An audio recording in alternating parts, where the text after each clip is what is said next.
आपके साथ अर्चना गुप्ता और आप देख रहे हैं होगी आपकी बात।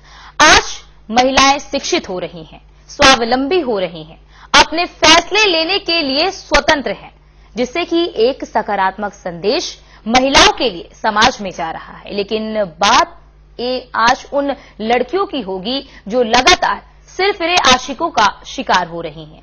एक और जहां लड़कियां कम उम्र में ही शिकार हो रही हैं। आपने जरूर एक फिल्म देखी होगी जिसका नाम पिंक है, जिसमें यह साफ तौर पर दिखाया गया कि अगर लड़की ना कह दे तो उसका मतलब ना ही होता है।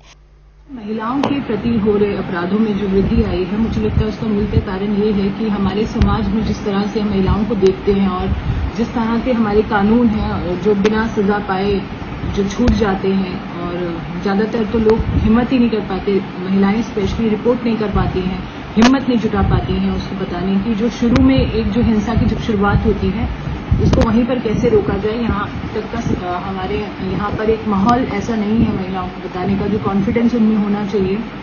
अनफॉर्चुनेटली जो पुरुषों की जो मानसिकता है वो महिलाओं के प्रति, वो भी इसमें सबसे बड़ी जिम्मेदारी है।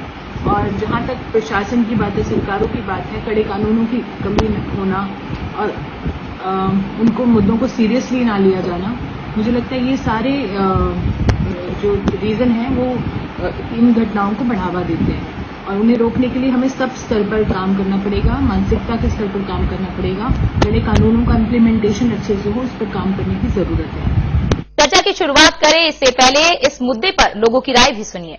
माताओं बहनों से मेरा निवेदन है कि अपने विवेक से काम लें, अपनी बुद्धि से काम लें, क्योंकि इस टाइप की घटनाओं से सीख लेना चाहिए उनको, है ना। और यदि कोई प्यार प्रसंग और इस टाइप की जो चीजें होती है वो अपने परिजन को बताएं और उनको भरोसे में लेके बताएं, है ना, कि इस टाइप की मतलब प्यार हो रहा है या किसी भी टाइप का मतलब लिव इन में रह रहे हैं, इस टाइप की घटनाएं बताना चाहिए, है ना। और मेरा इंडिया गवर्नमेंट से यही निवेदन है कि जब तक सख्त कानून नहीं होगा, जब तक अपराधी के मन में डर नहीं पैदा होगा, तब तक इस टाइप की घटनाएं होती रहेगी। जो अभी हाल ही में दिल्ली में जो घटना हुई है, लड़की को राड से मार दिया गया है, एक तरफा प्रेम का प्रसंग था ये। और ऐसे में लड़कियों को, जैसे लड़कियां आज एजुकेशन के मामले में अलर्ट हुई है, वैसे ही अपनी लाइफ के लिए जैसे प्यार मोहब्बत के लिए जो लड़का चुनती है उसके लिए भी उन्हें अलर्ट होना चाहिए और अपने दोस्तों से, अपने फैमिली मेंबर्स से और रिश्तेदारों से उनको सलाह लेनी चाहिए, पहले पूरी जानकारी निकाल लेनी चाहिए, इसके बाद ही प्यार प्रसंग में पढ़ना चाहिए। क्योंकि अगर लड़कियां आज एजुकेशन के लिए जैसे अलर्ट हैं, वैसे ही अगर इसके लिए अलर्ट हो जाए तो आए दिन जो घटना होती जा रही है, जैसे रांची में जो घटना हुई है, दिल्ली में 2 केस हुए, श्रद्धा के साथ जो केस हुआ है, तो ऐसे जो सरफिरे आशिक है तो इनका जो बढ़ता चढ़ता जो प्रभाव होता जा रहा है वो खत्म हो जाएगा, कम हो जाएगा। और अगर लड़कियां, महिला जागरूक हो जाएगी तो ऐसी घटनाएं सामने नहीं आएंगी। चर्चा करने के लिए हमारे साथ खास मेहमान जुड़ चुके हैं, आपका परिचय करा देते हैं। हमारे साथ सामाजिक कार्यकर्ता प्रियंका राणा और साइकोलॉजिस्ट डॉक्टर मीना व्यास जी हमारे साथ जुड़ चुके हैं। आप दोनों का बहुत बहुत स्वागत है हमारे इस खास चर्चा में। शुरुआत कर लेती हूं डॉक्टर मीना व्यास जी आपसे। आज हम इस पक्ष को समझने की कोशिश कर रहे हैं कि आखिरकार क्यों पहले तो आशिक सिरफिरे बनते जा रहे हैं और लड़कियां क्यों इसका शिकार हो रही हैं, क्या इसके मनोवैज्ञानिक पहलू हैं?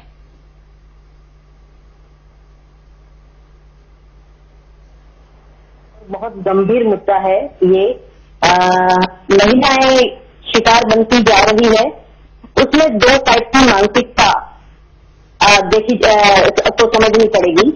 पहली बात तो ये है कि लड़कियां जो पढ़ाई लिखाई में आगे बढ़ रही है, काफी कुछ अपनी लाइफ में आगे कुछ करना भी चाहती है, लेकिन जब ये साइड आती है, सेफ्टी की साइड होती है, तो इसमें कहीं ना कहीं सिर्फ लड़कियां ही नहीं, हमारा सोसाइटी पर जिम्मेदार इतना ही है। 2 तरीका की बात है कि कायदा और कानून वो कितने भी सख्त हो जाए, लेकिन हमारी साइड से जब लड़की ऐसा बोलती है कि मेरे को कोई लड़का परेशान कर रहा है, मैं कहीं जा रही हूँ और मुझे कोई परेशान करे, तो कितना हम उसको सपोर्ट या उसके लिए स्टैंड लेते हैं, ये समझने की बात है।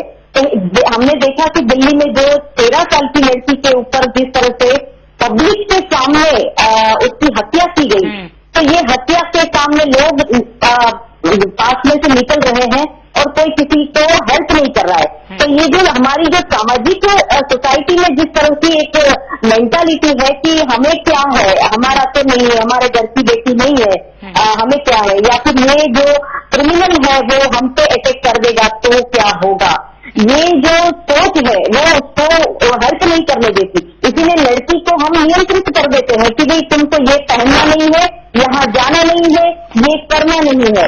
तो लड़कियां इसीलिए सॉफ्ट टारगेट बन जाती है कि या तो उसका डेवलपमेंट खत्म हो जाता है या फिर वो लड़कियां फिर भी डरते निकलेगी और फिर ये अपना लाइफ में इस तरह से। लेकिन देखिए क्योंकि डॉक्टर मीना जी, क्योंकि बहुत सारे केस में इसमें ऐसा होता है, जैसे आप देख लीजिए श्रद्धा वालकर वाले मामले में और साहिल साक्षी वाले मामले में, उसमें पहले तो हत्या कर देते हैं, उसके बाद जब आरोपी से पूछा जाता है कि हत्या क्यों की, तो एक रीजन दिया जाता है कि मुझे गुस्सा आया था और गुस्से में आकर मैंने हत्या कर दी।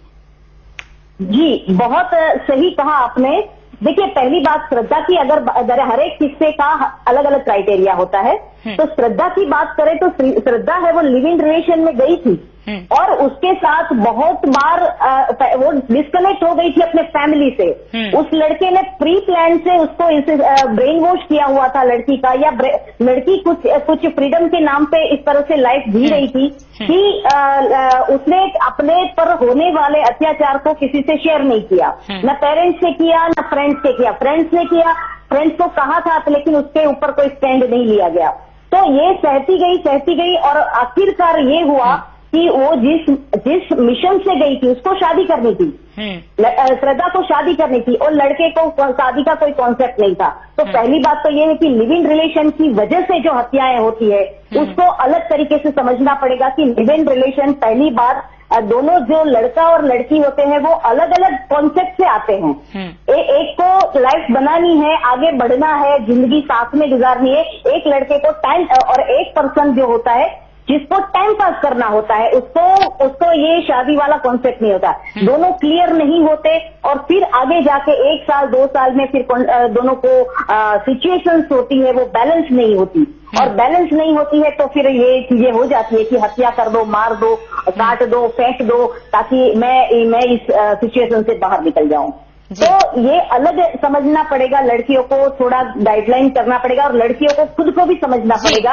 एजुकेशन के साथ साथ ये भी अवेयरनेस जरूरी है। बिल्कुल, लेकिन मीना जी हम ये भी समझना चाह रहे हैं, देखिए कई बार क्या होता है, आप श्रद्धा के, अगर एक उदाहरण के तौर पे मैं श्रद्धा के आपको सामने रखूं तो परिवार छोड़कर वो आई, दिल्ली में रही, उसके साथ जो भी एक होता है कि आपकी निजता का वो सवाल है, लेकिन फिर एक परिवार से कटाव और एक के साथ रहना, क्या मानसिक स्थिति कैसी होती है, मना स्थिति, और ऐसे में क्या उपाय लड़कियों को करना चाहिए कि वो सुरक्षित रह सके? अगर ऐसी स्थिति उनके साथ उत्पन्न होती है, किस तरह के तरीके उन्हें अपनाने चाहिए? जी बिल्कुल, देखो लड़कियों को जब भी वो किसी के साथ रिलेशनशिप में आती है तो पहली बात तो ये है कि किसी के आने से जो पुराने रिलेशन, जो पेरेंट्स, फ्रेंड्स, जो भी हमारे रिलेशन है, जो हमारा एक तरीके से कहें तो ये हमारा सेफ्टी सर्कल है, जहाँ पे पेरेंट्स होते हैं, वो जो आपका सेफ्टी पार्ट होता है, उससे क्यों डिस्कनेक्ट होना है, पहली बात। तो लड़कियों को समझना चाहिए कि अगर कोई लड़का पसंद आता है तो उसके पेरेंट्स से मिलवाइए, अपने फ्रेंड्स के साथ जो वेल विशर्स होते हैं उसके साथ कनेक्ट करिए। और अगर आप लिव इन रिलेशन में जा रही है तो बिल्कुल ही डिस्कनेक्ट ना होइए अपने पेरेंट्स से। आप बताते रहिए कि आज ये हुआ, ज्यादा कम्युनिकेशन करिए और बताते रहिए। लेकिन मीना जी, बहुत सारे फैमिली इतने फैमिलियर नहीं होते हैं, इतने फ्रेंडली नहीं होते, जैसा कि आप कह रही हैं कि अगर आप ऐसा करते हैं, किसी से बात करते हैं तो आप अपने फैमिली को बताइए। लेकिन कई बार ऐसा होता है कि लड़की अपनी फैमिलियर नहीं होती अपने परिवार के प्रति इतना, तो उस स्थिति में उसे क्या करना चाहिए? क्योंकि फ्रेंड सर्कल भी उतना उसका स्ट्रांग नहीं होता है, तो उस स्थिति में क्या उसे करना चाहिए, क्या उपाय उसे अपनाना चाहिए? जी बिल्कुल, अगर पेरेंट्स तो नहीं पसंद कर रहे हैं और फिर भी आपको लड़का पसंद है, आपको हर तरीके से सही लग रहा है और आपको लिविंग में जाना है, तो आपके जो भी फ्रेंड्स है, अगर कहीं वो ऊंची आवाज से बात हो तो अलर्ट हो जाइए। लड़का अगर आपके साथ ऊंची आवाज से बात करता है तो अलर्ट हो जाए कि ये लड़का आपके लिए सही नहीं, क्योंकि एक बार ऊंची आवाज आपने सुन ली तो एक बार हाथ भी उठा लेगा। हाथ उठाता है तो अलर्ट हो जाइए, सबके सामने इंसल्ट करता है तो अलर्ट हो जाइए, किसी से बात करने को मना करे तो अलर्ट हो जाइए। ये सारे सिम्टम्स है जो समझने पड़ेंगे। अगर इसी में अगर आपने छोड़ दिया कि चलो चलेगा तो फिर ये चीजें बड़ी होकर सामने आ जाएगी। जी बिल्कुल। प्रियंका जी भी हमारे साथ जुड़ी हुई हैं, सामाजिक कार्यकर्ता है। प्रियंका जी, साफ तौर पर आज हम चर्चा कर रहे हैं कि किस तरह से सिरफिरे आशिकों की शिकार लड़कियां हो रही हैं। आप ये ज्यादा बेहतर से समझती होंगी अच्छी तरीके से, क्योंकि आप जमीन पर रहती हैं। तो ऐसे समय में जब लड़कियां इसका शिकार हो रही होती हैं और परिवार से उनका लगाव बहुत कम होता है, तो सामाजिक कार्यकर्ताओं की तरफ से क्या सहायता उन्हें दी जानी चाहिए, आवश्यक है उस समय में, कि लड़कियां इस ट्रॉमा से बाहर आ पाए और जिस तरह से उसका पार्टनर उसे परेशान कर रहा है या फिर कुछ भी उसके साथ कर रहा है तो वो खुलकर बता पाए? अच्छा जी, पहले तो मैं बताऊंगी कि इस तरह की घटना है होने का बहुत सारे कारण होते हैं। सबसे पहले पुरुष प्रधान मानसिकता, आपके अहम से पुरुष चाहते हैं जब कोई रिजेक्शन आपको आता है सामने, कभी आप लड़की रिजेक्ट कर देती है और उसको एक्सेप्ट नहीं कर पाते हैं। दूसरा, परिवार की परवरिश। आप अगर बच्चों को ये सिखाते हैं कि अपने परिवार के अंदर हमेशा पुरुष जो है आपका स्काइप का ऑडियो ऑन है, जिसकी वजह से आपकी जो वॉइस है वो कट कट कर आ रही है। आपने स्काइप के ऑडियो को बंद कर दीजिए ताकि हम आपको स्पष्ट तरीके से सुन पाए। अब ठीक आ रहा है? जी जी बिल्कुल, अब बोलिए आप। जी, मैं दोबारा से बोलूँ? जी जी, आप बोलिए, दोबारा से बोलिए।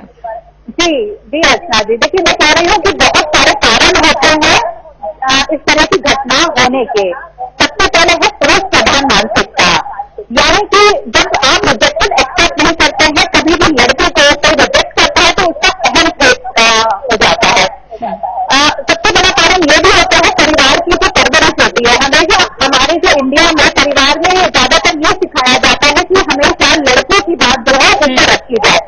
लड़कों ने कभी भी इक्वालिटी, आजकल खैर माइंडसेट बहुत हो गया है, लेकिन आज भी रूरल एरियाज के अंदर लड़कियों को यही सिखाया जाता है कि हमेशा जो पुरुष है उनकी बात ऊपर रखी जाए। उसके बाद मेंटल डिसबैलेंस, आपके बहुत साइकोपैथ टाइप के लड़के होते हैं जो हमेशा इस तरह से क्रिमिनल माइंडेड होते हैं, लड़कियों के साथ हिंसा करना उनका स्वभाव होता है। तो इस तरह की चीजें होती है। और सबसे अहम बात है कानून का इम्प्लीमेंटेशन। लेकिन चीजें आपने कही वो बिल्कुल सही है कि किस तरह से इसके अभी हमने सुना मीना जी को भी, इन्होंने सिम्टम्स भी बताए कैसे कि आप पहचान सकते हो कौन ठीक है आपके लिए, कौन ठीक नहीं है। लेकिन प्रियंका जी, मैं आपसे ये समझना चाहती हूँ कि क्योंकि आप एक सामाजिक कार्यकर्ता भी हैं, आप लोगों की तरफ से क्या ऐसे कदम उठाने की बेहद जरूरत है कि लड़कियां जब इस ट्रॉमा से गुजर रही होती हैं, उन्हें एक ऐसा व्यक्ति या फिर कह लीजिए कि उन्हें एक ऐसा संस्थान चाहिए कि जो उनकी ऐसी स्थिति में मदद कर सके। क्योंकि आप अगर एक उदाहरण के तौर पर देख लीजिए श्रद्धा वालकर के केस में, श्रद्धा अपने परिवार से दूर दिल्ली आकर रह रही थी, उसके साथ कई बर्बरताएं की गई, लेकिन उसके बाद उसके पास ऑप्शन क्या रहा, कहां जाए, परिवार एक्सेप्ट नहीं कर रहा था। उसके बाद वो ऑप्शन, मैं आपसे पूछूं, क्या ऑप्शन रखने चाहिए कि लड़कियां वहां जाकर अपना जो भी उनको प्रॉब्लम है वो बता सके और सहजता के साथ बता सके? देखिए, कहीं ना कहीं इसमें परिवार की भी गलती होती है। मैं सिर्फ बच्चों की गलती नहीं कहूंगी, परिवार को भी बच्चों को ये कॉन्फिडेंस दिलाना पड़ेगा कि हम तुम्हारे साथ हैं, कभी भी तुम्हारे साथ कुछ भी गलत होता है तो हम तुम्हारा साथ देंगे। क्योंकि इस तरह के केस में, अगर श्रद्धा के केस में भी उसने किसी को नहीं बताया, मैं समाज में कभी किसी को बताया, अपने क्लोज फ्रेंड्स को भी। दुमका के केस में भी देखिए कि झारखंड की दुमका की जो अंकिता थी, उसे तो अपने परिवार को भी बताया था और घर में घुसकर उसको जलाकर वो चला गया। देखिए, हर एक सिचुएशन अलग अलग होती है और उस सिचुएशन को हैंडल करना भी हम लोगों को ही सीखना पड़ेगा। अब जो अफेयर्स होते हैं, मैं इसमें ये भी कहना चाहूंगी कि आपको बहुत सोच समझ करके ये स्टेप लेने चाहिए। लिव इन रिलेशनशिप हो चाहे शादी का विषय हो, ये एक इतना जिंदगी भर आपका इतना अहम डिसीजन होता है, इससे आपकी पूरी जिंदगी या तो सुधर सकती है या बिगड़ सकती है। तो ऐसे में आप पहले तो सबसे पहले जो ये सोशल मीडिया के थ्रू आजकल अफेयर्स हो रहे हैं, आपको पूरी जान पहचान होनी चाहिए। आपको अच्छे से ये पता होना चाहिए कि आखिर जिसके साथ आप पूरा जीवन व्यतीत करने जा रहे हैं वो है कैसा, उसके फ्रेंड्स के साथ दोस्ती करके उसके सारा बैकग्राउंड आपको चेक करना पड़ेगा। आंख बंद करके किसी पे विश्वास करना, उसके साथ लिविंग रिलेशनशिप में रहना, उसके बाद समाज में अपने आप को कट ऑफ कर देना, आपके बहुत कम फ्रेंड्स होना, लोगों को नहीं बताना, दूसरा कानून पे विश्वास करना। ऐसा काफी लोग कानून से डर जाते हैं, इज्जत के डर से, सोशल प्रेशर के डर से कि भाई समाज हमें क्या कहेगा, बदनामी होगी। वो सब चीजें आप छोड़ करके सबसे पहले अपनी जिंदगी की सुरक्षा आपके लिए अहम है। आप अगर कदम उठाएंगे आपको देख करके एक मैसेज जाएगा दूसरी लड़कियों के लिए। तो आप कभी ये ना सोचें कि आप अकेले हैं और आपकी बदनामी के डर से आप चुप हो जाएं। जी बिल्कुल बिल्कुल इस सब पर भी एक तरह से कह लीजिए कि विचार करने की बहुत जरूरत है। और जो लड़कियां आज तक इस तरह के कदम उठा रही हैं उन्हें भी सावधान रहने की बहुत जरूरत है। डॉक्टर मीना जी, मैं आपसे समझना चाहूंगी, आपने प्रियंका जी को सुना, प्रियंका जी ने लिविंग रिलेशनशिप की भी बात कही और हमने बहुत सारे मामले लिविंग रिलेशनशिप के ही देखे हैं कि किस तरह से लिविंग रिलेशनशिप में महिलाओं के साथ बर्बरता की जाती है, उसके बाद उनकी हत्या कर दी जाती है, परिवार को 1 महीने बाद खबर लगती है, तब तक सारे सबूत मिटा दिए जाते हैं। इसमें मैं आपसे समझना चाहूंगी कि आजकल की जो मानसिकता बढ़ती चली जा रही है कि सबूत को मिटा देना, अभी आपने देखा श्रद्धा वालकर वाले कांड में कि आफ्ताब का अभी तक ट्रायल चल ही रहा है, नार्को टेस्ट कराया गया, पॉलीग्राफ टेस्ट कराया गया, लेकिन कुछ नतीजा नहीं निकला।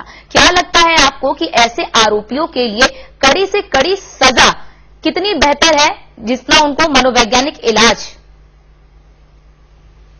जी देखिए अर्चना जी, बात ये है कि पहला जब भी श्रद्धा का केस हुआ उसके बाद तुरंत मुंबई में एक और केस हुआ, वहां पे कुकर में लड़की को, लेडी को कुकर में कोशिश करके बॉइल करके कुत्ते को खिला दिया। तो ये जो मानसिकता अभी हो रही है, आप ज्यादातर देखिएगा कि जब लिविंग रिलेशन में इस टाइप की घटना हुई है, कभी जो भी लड़की है या लेडी है, कोई भी है, उसको उसका करने वाला कोई आपका सर्कल उससे कुछ सालों से नहीं रहा है, किसी के साथ वो कनेक्ट नहीं रही है, तो उसकी डेथ हो जाती है, उसका 1 दिन 2 दिन महीना भी हो जाता है, तब जाकर लोगों को होता है कि इसका फोन क्यों नहीं है, मैसेज क्यों नहीं है, या फिर वो कनेक्ट क्यों नहीं है, तब जाकर किसी को बहुत देर से याद आता है कि ये लड़की का कोई पता नहीं है। तो समझने वाली बात है कि ये जो मानसिकता है, क्रिमिनल माइंडसेट जो होता है वो बहुत प्लानिंग के साथ होता है, ये ऐसे ही नहीं हो जाता। एक हत्या होती है पब्लिक के सामने, गुस्से में आपके कर देना है कि ये लड़की मेरे कंट्रोल में क्यों नहीं है, ये मेरा मतलब ऑनरशिप समझो आप एक तरीके का कि ये लड़की मेरी है और ये मेरी ही होनी चाहिए और मेरे कंट्रोल में होनी चाहिए, मुझे मना कैसे कर सकती है। तो ये जो गुस्सा जुनून जो है वो फैलता जाता है, क्योंकि उसको लगता है। एक चीज और भी मैं कहना चाहूंगी कि इस टाइप की जो मानसिकता जो लड़कों में आ रही है उसके पीछे एक स्ट्रॉन्ग जो मैं इसका कारण कहती हूँ तो ये वही है कि बॉलीवुड में भी ऐसी टाइप की स्टोरी आने लगी है, और भी इस तरह की स्टोरी आने लगी है जिसमें वुमेन को ज्यादा बीच में जो रांझना की फिल्म आई थी उसको भी देखकर जो है कि लड़के अलग ही तेवर उनका नजर आ रहा था, जिसके बाद ही कहा, इसके बाद ये कि कैसे मांग भी उठी कि इस तरह की फिल्म को अगर आप प्रदर्शित करते तो उससे पहले जो सेंसर बोर्ड है उस पर विशेष ध्यान दे। तो क्या लग रहा है कि इसके पीछे मुख्य कारण क्या हो रहा है? क्या भी जो आपने बताया कि हॉलीवुड बॉलीवुड में जो मूवीज आ रही है उसका आज के युवाओं पर कुछ ज्यादा ही असर पड़ रहा है और वो उस तरह से बनने की कोशिश कर रहे हैं? देखिए उनका तो बिजनेस है, वो कैसी भी मूवीज बनाएंगे, एक्सपेक्टिव बनाएंगे, एंटरटेनमेंट के नाम पे कुछ भी करोगे तो वो चीजें वो इजीली सब लोग छुप के भी देखेंगे, जाके भी देखेंगे। अब तो इजी हो चुका है कि मोबाइल में आप आराम से देख सकते हो कभी भी, तो वो सारी चीजें उनका काम होगी। और हमारे जो यूरोपियंस है ज्यादातर उन चीजों को अपना रियलिटी के साथ जोड़ने की कोशिश करते हैं। तो अगर ये मोहन उसको इतना डायलॉग इस तरह से बोलते हैं या उसकी एक्शन करते हैं या कुछ भी करते हैं तो वो ज्यादा सफल हो जाता है। लोगों की जो सबसे अच्छी बात है या लेडी को रिस्पेक्ट देना है, ऐसी चीजें सहमत नहीं होती है। तो वो समाज में इस टाइप का माहौल बनाया जा रहा है और बन रहा है।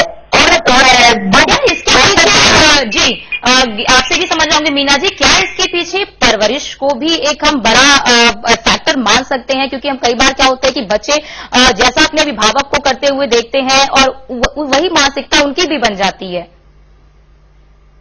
अहम सवाल किया आपने और इससे मैं जरूर बोलना चाहूंगी कि पेरेंटिंग जो है वो उसमें कहीं न कहीं बहुत कमियां नजर आ रही है, क्योंकि हर कोई बिजी है। पेरेंट्स ज्यादातर वीडियो हमारे फैमिली से टूट रहे हैं, कोई बड़ा करके है नहीं। और पहली बात तो ये कि लड़की और लड़के को अलग तरीके से बड़ा किया जाता है, इसका माइंडसेट तैयार किया जाता है। जैसे मैं कहना चाहूंगी कि लड़कियों को कपड़ों के लिए बोला जाएगा, उसको ये नहीं करना है, ये यहाँ नहीं जाना है, ये कहा जाएगा, पूरा कंट्रोल के साथ बड़ा किया जाएगा। और लड़के हैं तो बिल्कुल बिंदास हो जाते हैं, कब आए क्या किया, कुछ भी करे, कोई पूछने वाला नहीं है। तो ये जो पेरेंट्स का माइंडसेट है, ये बदलने की बहुत जरूरत है, क्योंकि लड़का जो है जब बहन के साथ, अपनी सिस्टर के साथ, अपनी मदर के साथ डिसरिस्पेक्ट करता है या बदतमीजी से बात करता है, तभी रोकना चाहिए उसको, बिल्कुल, जो हम नहीं रोकते हैं। और वो लड़का जब घर से बाहर निकलता है तो बच्चों से कभी लड़की के साथ वो कभी से टेस्ट तो नहीं भी आएगा, ये वो अपना अधिकार समझेगा। तो ये है जो अगर अपनी सिस्टर के साथ कर सकता हूँ तो कोई भी लड़की के साथ कर सकता हूँ, क्योंकि मैं घर से अगर घर में से भी मुझे कहीं मतलब कोई गाइडेंस दिया ही नहीं दिया है कि भाई लड़कियों का रिस्पेक्ट करना है, माँ का रिस्पेक्ट। तो लड़कों को मैंने देखा है कि अपनी मदर के साथ रिस्पेक्ट से बात करते हैं, बिल्कुल बदतमीजी से बात करेंगे। खाने पीने में आप घर से बाहर जाएंगे तो पैसा लेना हक समझते हैं, बहन को मारना, बहन के साथ तो ये जो लड़का है वो आगे जाके क्या करेगा, समाज को क्या देगा। परिवारों को भी विशेष ध्यान देने की जरूरत है। आप लड़के या लड़की दोनों को समान समझिए और दोनों को समान संस्कार देने की भी जरूरत है। प्रियंका जी, आपसे मैं समझना चाहूंगी, देखिए लड़कियों के जैसा कि अभी आपने सुना मीना जी को भी, मीना जी ने कहा कि परवरिश जो है वो अलग अलग तरह से होती है। लड़कियों को शुरुआत से ही इतनी बंदिशों के साथ उनको सिखाया जाता है कि आपको किन किन बंदिशों में रहना है। लेकिन मैं आपसे समझना चाहूंगी, दिल्ली में अभी हमने हाल ही में देखा मालवीय नगर का मामला, मालवीय नगर में किस तरह से लड़की ने शादी से इनकार कर दिया तो रॉड से खुलेआम दिन दहाड़े रॉड से फातिमा की हत्या कर दी गई। उसे पहले भी वो परेशान करता था। तो लड़कियां, मैंने आपसे पूछा ना कि लड़कियां जो होती हैं वो कई बार सहज नहीं होती हैं परिवार को ये बताने के लिए। तो सामाजिक तौर पर यानी कि क्या कौन सा ऐसा एनजीओ है, कौन सी ऐसी संस्था है और जो लड़कियों के लिए ऐसा काम करे कि वो वहां जाकर अपनी जो असहजता है उन्हें बता सके और फिर उस पर तुरंत एक्शन लिया जाए, क्योंकि कई बार पुलिस स्टेशन में तो लिया नहीं जाता है। लेकिन संस्था, मैं आपसे पूछ रही हूं कि जो एनजीओ है, कौन से ऐसे एनजीओज है जो महिलाओं के लिए इस प्रकार का काम कर रहे हैं? जितने भी वुमेन एम्पावरमेंट के लिए एनजीओ है वो सारे ही इस पर काम करते हैं। आप किसी भी एनजीओ जो भी महिलाओं के लिए काम करता है, अगर आपके साथ कोई भी परेशानी है, कोई भी दिक्कत है, आप आराम से जा सकते हैं। जैसे मेरी खुद की एनजीओ है जो महिलाओं को फ्री लीगल एडवाइस प्रोवाइड करती है। अगर उनके साथ कोई भी दिक्कत होती है तो हम लोग जाते हैं, उनको free of cost legal advice provide करते हैं। ऐसे ही कोई भी लड़की के साथ कुछ भी घटना होती है, सबसे पहले तो आपको कुछ भी चीजों की जरूरत है, ये बात आपको पता होनी चाहिए। आप सीधा जाइए थाने के अंदर, आप कंप्लेन लिखवाइए। आजकल महिलाओं के लिए इतने सख्त कानून बन चुके हैं कि आपकी सीधी एफआईआर हो जाती है। अगर कोई नहीं करता है और आपको आपके पास इस तरह का कोई मामला आया, कभी इस तरह की कोई मतलब लड़की आपके पास आई, वो परेशान थी और आप लोगों से सहायता मांगी और फिर आपने उस पर क्या किया? क्या इस प्रकार का कुछ वाक्य हुआ है आपके साथ? जी देखिए, बहुत आते हैं ऐसे, मतलब पर्टिकुलर कोई ऐसा केस नहीं होता है, लेकिन मैं बताती हूँ जैसे बच्चों के साथ जब मॉलेस्टेशन होता है, कभी कभी लड़कियों के साथ मॉलेस्टेशन होता है, हम लोग नाम डिस्क्लोज नहीं कर सकते, आइडेंटिटी डिस्क्लोज नहीं कर सकते बच्चों की, लेकिन ऐसे केसेस भी बहुत आते हैं। स्कूल के अंदर कभी वैन से जा रहे होते हैं तो ड्राइवर उनके साथ मॉलेस्टेशन करते हैं, उसको बड़े फैमिली हो जाते हैं, खुलकर के बता नहीं पाते हैं। लेकिन जब हम लोग काउंसलिंग करने के लिए जाते हैं या मिलते हैं, पेरेंट्स हमें कुछ इस तरह दिक्कतें बताते हैं तो पता चलता है कि उसके साथ क्या दिक्कत हुई है। तो इस तरह की चीजें आती है। कई महिलाएं ऐसी होती है, कभी कभी थाने में कंप्लेन नहीं लिखी जाती, सामाजिक प्रेशर की वजह से, कभी कभी इन्फ्लुएंस इतना आ जाता है, जो अपोजिशन वाले होते हैं इतने ताकतवर होते हैं कि अपनी प्रेस लगा करके उनको बताने की कोशिश करते हैं, तब हम लोगों की जरूरत पड़ती है। तो बहुत सारी चीजें हैं लीगल, जो आपकी कितनी क्या आप प्रेस ले सकते हैं, क्या किसकी चीज की मदद हो सकती है, ये सारी चीजें हम लोग बताते हैं। तो बहुत सारी चीजें हैं जो एनजीओ। बिल्कुल। और मीना जी आपका और प्रियंका जी आप दोनों का बहुत बहुत शुक्रिया, क्योंकि हमारे पास समय की कमी है, इसीलिए मुझे इस चर्चा को यहीं पर विराम देना पड़ेगा। आप दोनों का बहुत बहुत शुक्रिया हमारे साथ जुड़कर ये बताने के लिए कि किस तरह से आज लड़कियां जो है वो लड़कों का शिकार हो रही हैं और उन्हें बचने के लिए किस तरह के उपाय जो है अपनाने चाहिए और किस तरह के सिम्टम्स अगर उन्हें दिखे तो उस तरह के व्यक्ति से आपको दूरी बना लेनी है। फिलहाल के लिए चर्चा में इतना ही। बाकी देश और दुनिया की तमाम खबरों को देखने के लिए आप बने रहिए सहारा समय के साथ। सहारा प्रणाम।